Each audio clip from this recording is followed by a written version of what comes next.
Hello students, good morning to all of you. I am Prem Kumar Pandey, your English teacher. In last video, I have discussed about tense. In last video, I have discussed about present indefinite tense, rule number first, affirmative sentences. Today, I shall discuss on rule number 2 negative sentence. देखिए rule number 2 में हम आपको पहले तो rule number 2 का जो negative sentence है इसका हम स्ट्रक्चर ऑफ सेंटेंस आप लोगों को बता दें. स्ट्रक्चर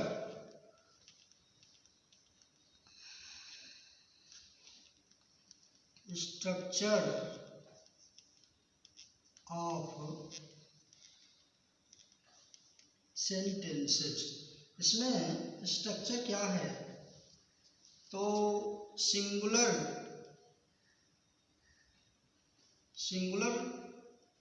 नंबर में क्या स्ट्रक्चर है. Subject plus does not plus main verb का फर्स्ट फॉर्म होगा प्लस ऑब्जेक्ट. ये आपका स्ट्रक्चर है सिंगुलर का. प्लूरल का क्या है. प्लूरल नंबर का स्ट्रक्चर है subject plus do not plus main verb first form रहेगा प्लस ऑब्जेक्ट. ये आपका स्ट्रक्चर है. सिंगुलर नंबर में डज नॉट यूज होगा और प्लूरल नंबर का जब सब्जेक्ट रहेगा तो डू नॉट यूज होगा. अब एक एग्जांपल हम लेते हैं. Example number 1. जैसे मान लीजिए दिया हो सारिका एक गीत नहीं गाती है.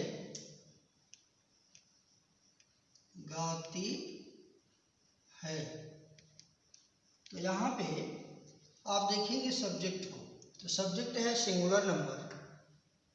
सबसे पहले हम इसकी अंग्रेजी लिखेंगे. दूसरे नंबर पर जहाँ पे नहीं लिखा हुआ है तो जब यहाँ सिंगुलर का सब्जेक्ट होगा तो नहीं की अंग्रेजी लिखेंगे ये डज नॉट. ये दूसरे नंबर पर यह डज नॉट लिख देंगे. उसके बाद मेन वर्ब है तात ये ती जहाँ पे लगा हुआ है ये तीसरे नंबर पर होगा और लास्ट में हो जाएगा ये. यानी क्या बनेगा इसका. Sarika does not sing a song. ये आपका बन जाएगा. और यदि मान लीजिए कि यहाँ पे दिया हो मोहन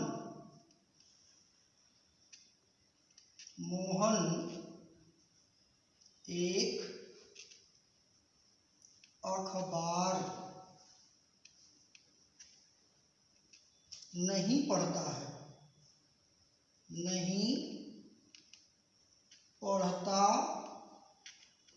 है. ठीक ऐसे ही इसका भी आप बनाएंगे.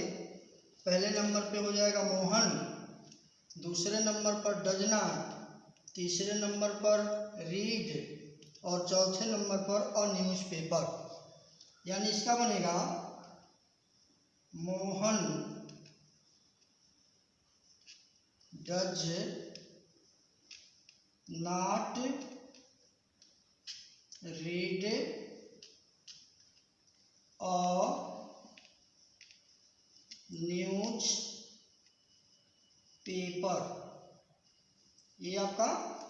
ये दोनों एग्जाम्पल सिंगुलर नंबर में आप लोगों को हमने बताया है। अच्छा, अब इसमें एक चीज़ हम और आपको बता दें, तब प्लूरल का एग्जाम्पल आप लोगों को हम समझाएं। यदि सेंटेंस में या फिर पहले प्लूरल का समझा दें। प्लूरल का एग्जाम्पल जैसे मान लीजिए बच्चे अपने गांव जाते हैं। बच्चे अपने गांव जाते हैं तो अफर्मेटिव है, नहीं जाते हैं, नहीं जाते हैं। तो यहाँ भी पहले नंबर पे सब्जेक्ट है, दूसरे नंबर पे यहाँ पे नहीं जहाँ पे लिखा है वहाँ पे डू नॉट, तीसरे नंबर पर यहाँ जिसमें ता तेती लगा हुआ है, और लास्ट में आप लिखेंगे ये जो सब्जेक्ट के ठीक बाद है। यहाँ पे हो जाएगा the children do not go to their village. अब यहाँ पे एक चीज आप लोग ध्यान दीजिएगा, यहाँ पे जो पॉजेसिव है, पॉजेसिव में आप लोग ज़्यादा गलती करते हैं।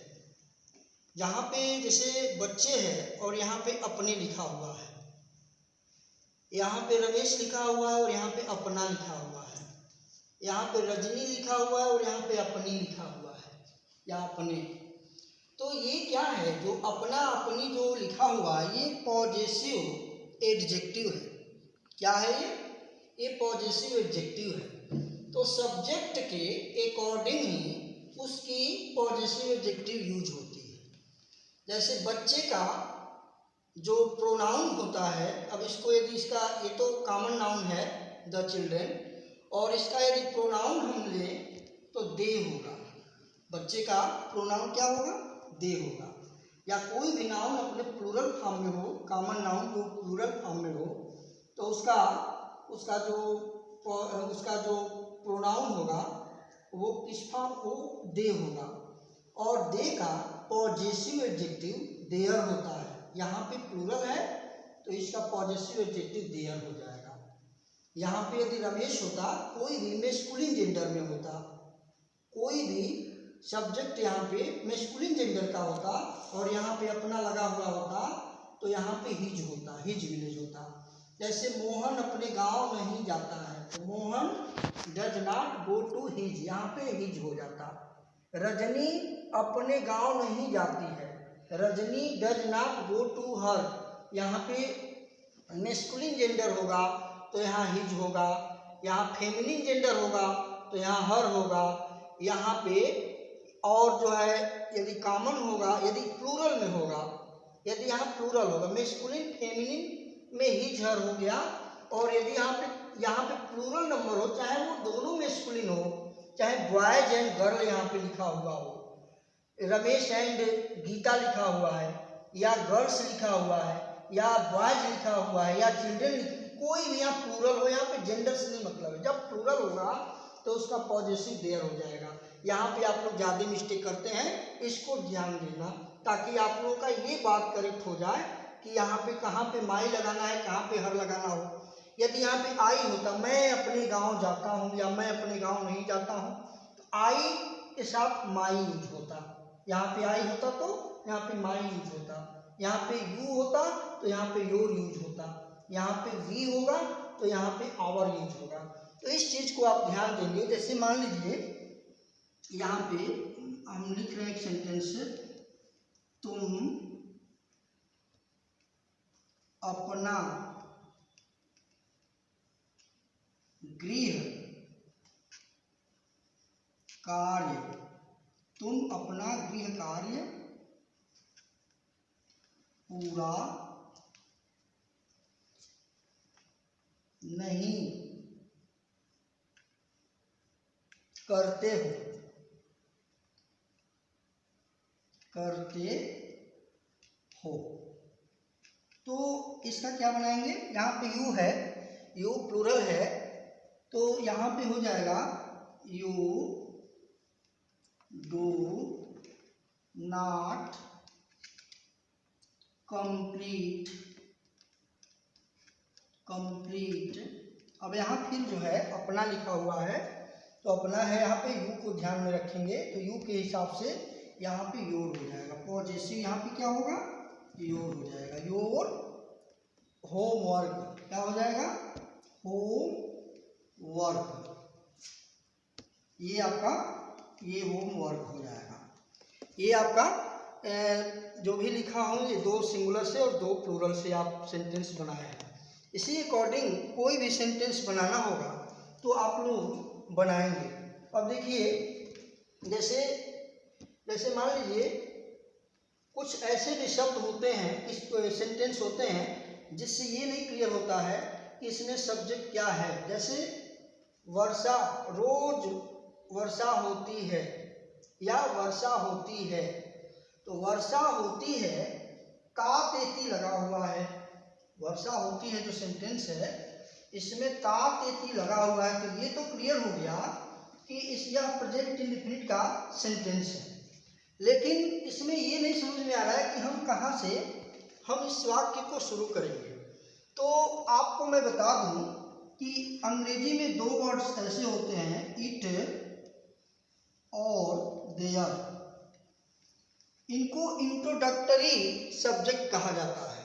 इट और देयर क्या है, ये इंट्रोडक्टरी सब्जेक्ट है।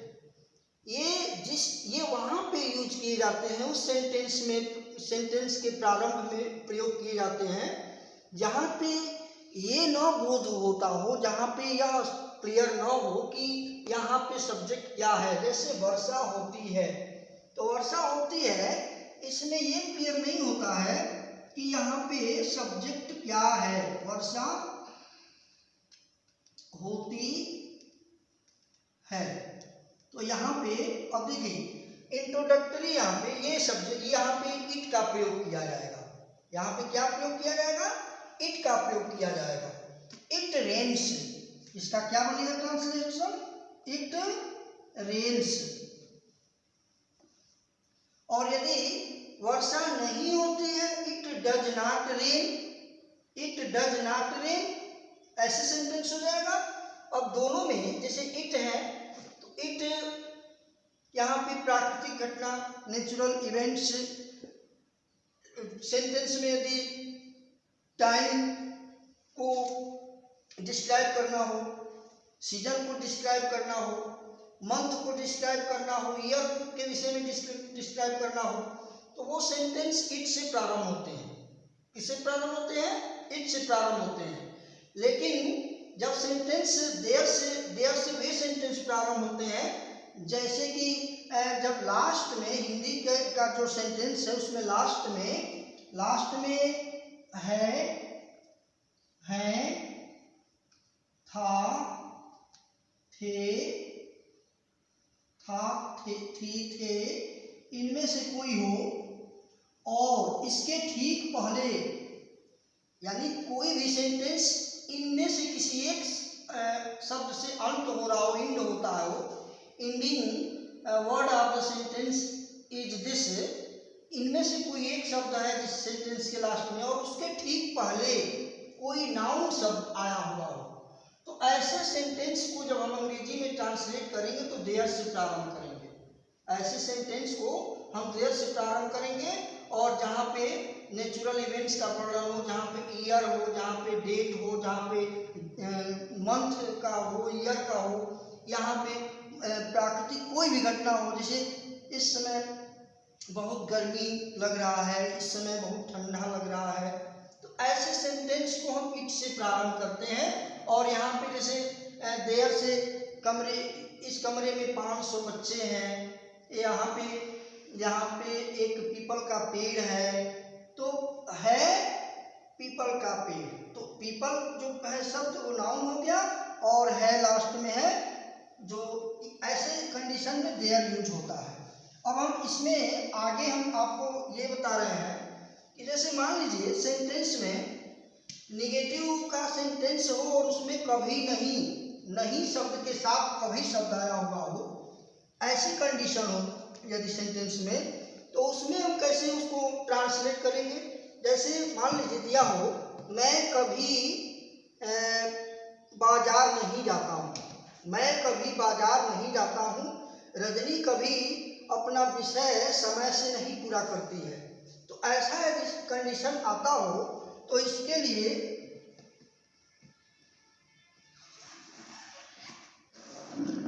यहाँ पे मान लीजिए हम इसको रूल नंबर 3 में इसको हम रख ले रहे हैं।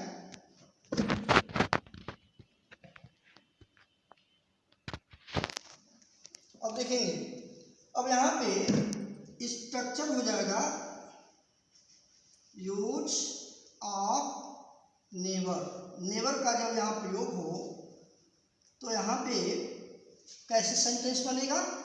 तो यहाँ पे subject plus never plus MBS RES plus object, ये कंडीशन हो जाएगा। जैसे आप रूल नंबर 1 में पढ़े हैं, यस या ये जोड़ रहे थे सिंगुलर में, सिंगुलर नंबर का जब सब्जेक्ट होगा तो यस या यस जोड़ेंगे। अब प्लूरल नंबर का जब सब्जेक्ट रहेगा तो नेवर के साथ यस या यस नहीं जोड़ेंगे। जैसे एग्जाम्पल में, जैसे मान लीजिए राधा कभी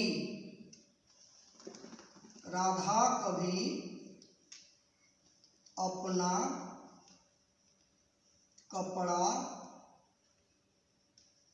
कपड़ा नहीं धोती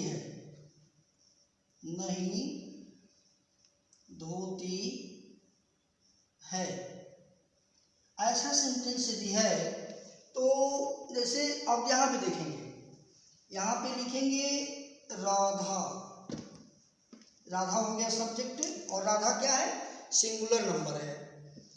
अब यहाँ पे राधा के तुरंत बाद क्या लिखेंगे, यहाँ पे do not does not use नहीं होगा। जब भी नेवर का प्रयोग होगा तो नेवर के साथ डू नॉट और डज नॉट का प्रयोग नहीं होता है। तो राधा यहाँ पे लिखेंगे नेवर, क्या लिखेंगे, नेवर। ये दूसरे नंबर पे जहाँ पे आप डू नॉट लिख रहे थे वहाँ पे नेवर हो गया, ये दूसरे नंबर पर। और ये जो नेवर है वो कभी नहीं, यहाँ पे इसकी भी हम दोनों की कभी नहीं की अंग्रेजी हो गया नेवर, ठीक ना, यानी दोनों जगह दो मैंने लिखा है। उसके बाद यहाँ पे तातेती, यानी इसके बाद हम तातेती, यानी धोना की अंग्रेजी होता है वाश, क्या होता है, वाश। तो आपको मैं बता दूं कि यहाँ पे नेवर यूज हो रहा है, निगेटिव का सेंटेंस है, सिंगुलर नंबर का सब्जेक्ट है, तो यहाँ पे यस या यस जोड़ेंगे। हमने आपको 5-6 रूल बताया था कहाँ यस जोड़ेंगे। SH से वर्ब इंड हो रहा है तो यहाँ पे हम यस ऐड करेंगे। वासेज, यहाँ पे पॉजिटिव एडजेक्टिव, अपना की अंग्रेजी राधा है यहाँ पे, तो फेमिनिन जेंडर है, तो फेमिनिन जेंडर में सिंगुलर नंबर का जो पॉजिटिव होगा वो हर हो जाएगा, हर। और कपड़ा है क्लॉथ्स, ये आपका ऐसे बन जाएगा। हाँ, यहाँ पे भी आप क्या गलती करते हैं, यहाँ पे देखेंगे, यहाँ पे ES जोड़ेंगे, क्योंकि यदि यहाँ पे ई हटा देंगे तो CLOTH क्लॉथ का मतलब होता है जो बिना सिला हुआ कपड़ा होता है, जो थान का कपड़ा होता है, उसके लिए क्लॉथ लिखते हैं। ई लगाएंगे तो जो चीज़ आप पहनते हैं, जो आप यूज करते हैं, पहनते हैं, उसी को तो आप साफ करते हैं, धोते हैं। तो यहाँ पे ES यहाँ पे यूज करिए, यहाँ पे हमेशा ES यूज करिए, क्योंकि बहुत से बच्चों को जब मैं उनकी कॉपी चेक करता हूँ तो यहाँ पे उनकी कॉपी में ये मिस्टेक मिलते हैं। तो जो चीज़ मैं अक्सर बच्चों में देखता हूँ कि ये गलती करते हैं बच्चे, उन चीज़ को मैं नोट करता जा रहा हूँ, उस चीज़ को मैं आप लोगों को स्पष्ट रूप से क्लियर करता जा रहा हूँ, ताकि आप ये गलती कहीं किसी भी टेंस में ट्रांसलेशन बनाते समय ना करें। और ये भी गलती आप ज़्यादा करते हैं, अपना की अंग्रेजी जो आप लिखते हैं, यहाँ पे ही हर में अंतर समझ में नहीं आते आप लोगों को, कहाँ देयर यूज होगा, कहाँ आवर यूज होगा। तो ये भी आप लोग जो भी गलतियाँ आप लोगों से हो रही हैं उसको इम्प्रूव करने का प्रयास करिए, ताकि आगे इस तरह की चीज़ें आप लोगों से मिस्टेक ना हो। एक प्लूरल का एग्जाम्पल हम ले रहे हैं। जैसे मान लीजिए दिया हो जैसे सेंटेंस है, हम कभी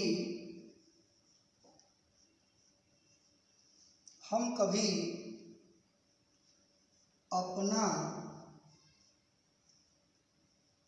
समय नहीं नष्ट करते हैं।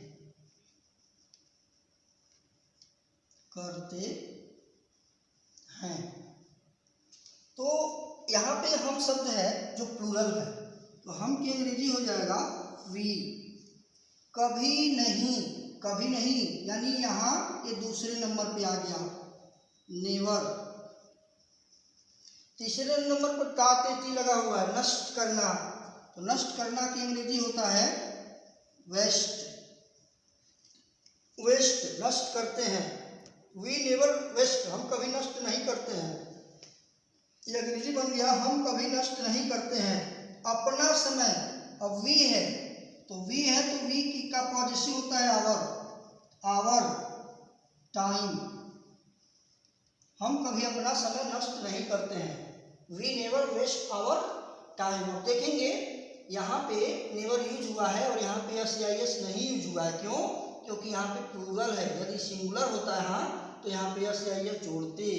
तो ये आप रूल नंबर 2 है और इसको आप लोग अच्छे से आप ध्यान दीजिए कि किस तरह की आपसे गलती होती है, और यहाँ पे यदि वो चीज़ें आपको बताई गई हैं तो इसको आप लोग नोट करें और जो है इसको पुनः ये ध्यान दें कि आपसे मिस्टेक आगे ना हो, दोबारा ना हो, ताकि आप लोगों का ग्रामर जो बना रहे हैं तो ये बेसिक चीज़ है और बेसिक मिस्टेक्स आपसे होती है, जो कि इसको यदि आप ध्यान न दें तो ये बड़े होने के बाद भी आप किसी भी क्लास में आप आगे बढ़ते जाएं तो ये छोटी छोटी गलतियों को नेगलेक्ट कर देते हैं आप लोग, और आगे भी गलतियां होती रहती हैं जो कि ग्रामेटिकली बिल्कुल जो है काफ़ी गलत है।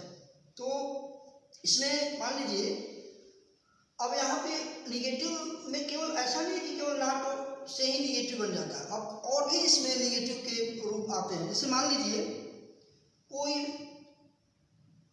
यह कार्य कोई नहीं करता है, तो यह कार्य कोई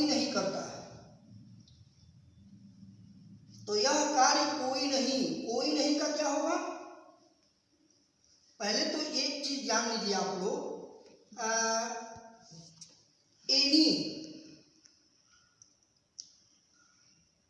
एनी शब्द जो है हमेशा नॉट के बाद आता है, नॉट एनी। तो यहाँ पे यह कार्य कोई नहीं करता है, तो नो वन डज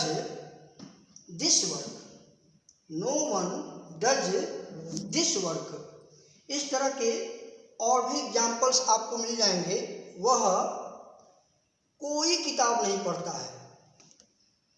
तो एक चीज समथिंग और एनीथिंग, समथिंग जहाँ पे सम शब्द लगा हुआ हो वो अफर्मेटिव में यूज होता है, और जहाँ पे एनी शब्द लगा हुआ हो वो निगेटिव में यूज होता है।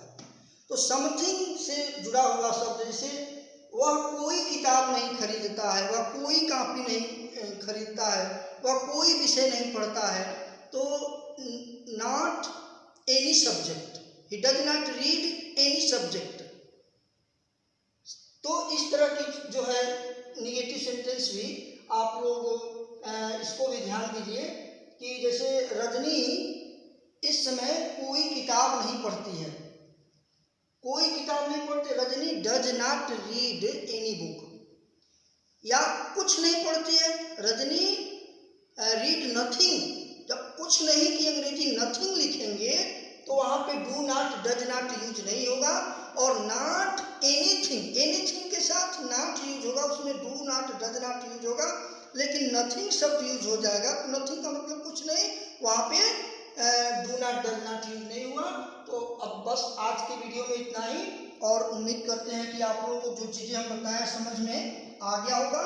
यदि आपको यह वीडियो अच्छा लगे, यदि लगे कि आप कोई ये आपके लिए इम्पॉर्टेंट है, कुछ खास चीज़ें आप लोगों को बताई गई हैं, तो वीडियो को लाइक करना मत भूलिए, इसको सब्सक्राइब कर दीजिएगा ताकि अधिक से अधिक लोगों तक यह जो है पहुँचे। इसको शेयर भी कर दीजिए।